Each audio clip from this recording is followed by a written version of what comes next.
Hello, 7th graders. So today we're going to discuss mission 2, which is adding subtracting fractions with non-common denominator. So in the first mission it was all common denominator, pretty easy and quick to go. This one hopefully will be another nice lesson. But this time we're talking about non-common denominators. And the practice worksheet for this one will be add subtract fractions, worksheet number 2 under mission 2. Okay, two things to remember, so please go ahead and write those rules. The main rule of this game is that we can't do anything until the denominators are the same. So when we have given different denominators, we have to do something to make them look the same before we start adding or subtracting nominators or the top parts. So second thing I want you to write down is we need to find least common denominator. Some people also are using least common multiple as a option to complete this game or this learning target. So if I have given 1/2 plus 1/3, in order to add those two fractions that have 2 and 3 as the denominators, I need to multiply by some number, and this number has to be the same for the top and the bottom here and same for the top and the bottom on the second fraction in order to get the exact same common denominator. Very common strategy is if people are not sure what will be the least common multiple or least common denominator for the fractions, they just multiply with the opposite number of the denominator of the other fraction. So 1/2, see how I multiply by 3 here because this denominator is 3, and if you multiply by 3 here, you multiply by 3 the top one, and this gives us 3/6. Then for the second fraction I multiply by 2, and that's the first denominator of the first fraction. So times 2 on the bottom times 2 on the top, and this gives me 2/6. Now I have two fractions with the same denominator. In order to add those, I copy the denominator and I add the numbers. 3 plus 2 is 5. So 5/6 is the answer. Following this strategy, we are going to solve similar examples. Okay, so let's write down example 1. And I have given 1/3 plus 1/12. Now, if you can think, what number, when we multiply by 3, will give us 12, and you know that this number will work, you can use that number. So, I know that 3 times 4 is 12. And if I multiply 3 times 4, I will get 12 here, 12 over here, and this will work to make my solution. But also I remember if I multiply 3 times 4 on the bottom, I have to multiply by 4 at the top. So here's what we have. For the first fraction, I have 1 times 4, 4 on the top, 3 times 4, 12 on the bottom, plus sign, plus 1/12. And those two fractions with exactly the same denominator, I'm going to solve same way I solved them yesterday, are in mission 1.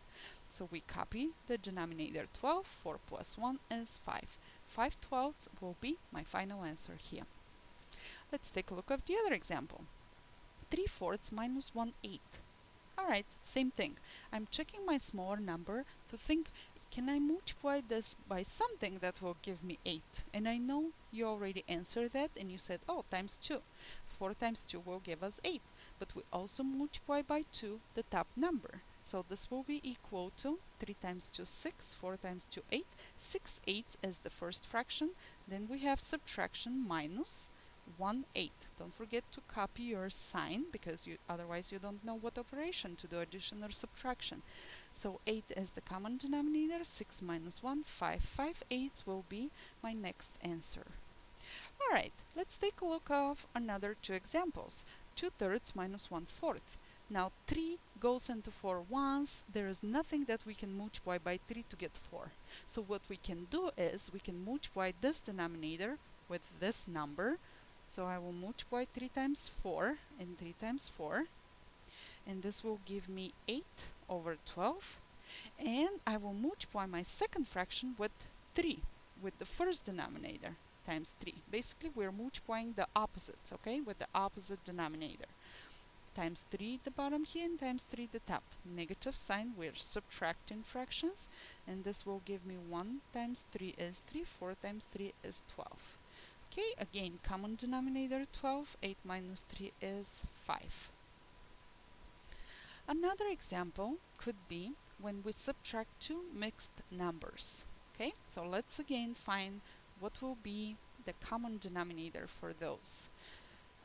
So we have 8 times 6, which will be 48, and plus 5, this will be 53 over 6 minus 6 times 4 is 24, plus 3, 27 over 4. Alright, so now 4, there's nothing 4 times that will give me 6, because it's just those two numbers are too close to each other, it just doesn't work. So basically I'm gonna multiply by 4 by the opposite denominator, top and the bottom, and times 6 top and the bottom. So here's what we get. 53 times 4, and in this case when you have those big numbers you can use calculator if you want to. You can definitely use a piece of paper to calculate those, multiply the numbers. In this case I'm going to use the calculator, it's gonna be much quicker. So I'm gonna multiply 53 times 4, and that will be 212 on the top over 6 times 4, which is 24, then minus, and we have 27 times 6, 27 times 6, 162 over 24, the same common denominator. 4 times 6 is 24. So this will be equal to, let's calculate what is 212 minus 162, and this gives me 50 over 24. Now both of those are even numbers, so we can divide by 2 and we will get 25 over 12. Now can we simplify that? Looks like this is improper fraction, so 12 goes into 25 2 times, and we have 1 left. So 2 and 1/12 is the simplest and final answer for this example. Okay, so be careful. We have an example when we just had to find out one of the denominators to make it equal to the second denominator. Another case, smaller denominator, we could have made it equal to the second denominator. We discussed a case when none of those could fit, so we just multiply by the opposite denominator to make it work and have common denominator, the same number, and solve the problem. And the last one that you've seen here is with mixed numbers. You convert to improper fractions, find the common denominator, subtract the top numbers, and then convert the improper fraction to a mixed number as a final answer. So take a moment, pause the video if you think I'm going too fast, and if everything is alright and you're moving good and on time with me, then just flip the page and follow me with the next example. So here's what it says. The first one, Mario ran 1 1/4 of a mile and then rested a few minutes. He then ran 3/8 of a mile more. How far did he run altogether? So basically we have 1 1/4 plus 3/8 of another 3/8 of the mile, and we want to calculate what is the total, how far he run altogether with those two. So first, mixed number, we will convert to improper fraction. 1 times 4 is 4, plus 1, we'll get 5/4, plus we're adding those two fractions, 3/8. So be careful here, we're not done. We can't just add the top numbers because the denominator is not the same. We want to make it the same. So again, what number times 4 will give us 8, and I know you already figured out this, so we'll multiply times 2, top and the bottom. This will give us the same exact denominator as the second fraction, 5 times 2, 10 on the top, plus 3. So we have 13/8. Now 13/8, if we convert as a mixed number, we will get 1/5/8. So 1 5/8 is the total miles that this guy, Mario, run all together. So pretty much when you see the word problems and you're asking for all together or the difference of something, you have two options. One is to add the fractions and the other one will be probably to subtract them. But before you get to the final answer, you have to find the common denominator. Alright, next example. 5/12 of the whole class finished the math test and went to the playground.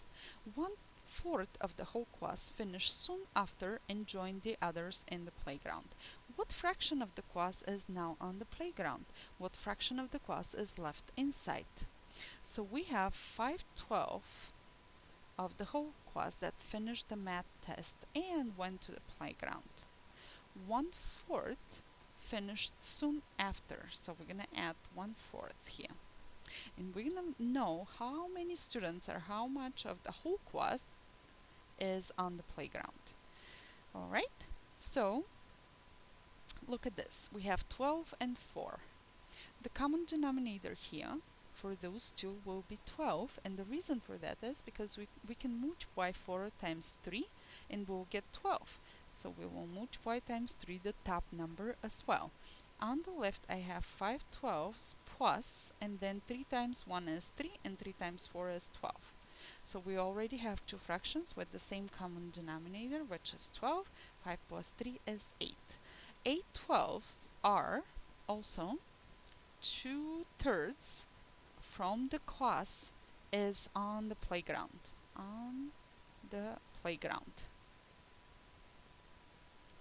Well, if 2/3 of the whole thing are on the playground, then 1/3 of the class is still taking or finishing math test. So 1/3 of the class in the room working on the test. That will be the conclusion here. So 2/3 of the students are on the playground and 1/3 of them still need to finish the test. So it's interesting, right? All of those examples are giving us the real example of how do we use fractions and how do we calculate some stuff with improper, mixed numbers, fractions with different denominators, common or non-common, and the way of solving them. Thank you for watching the video, and we'll discuss more questions in class. Let me know if you have some, and have a great day.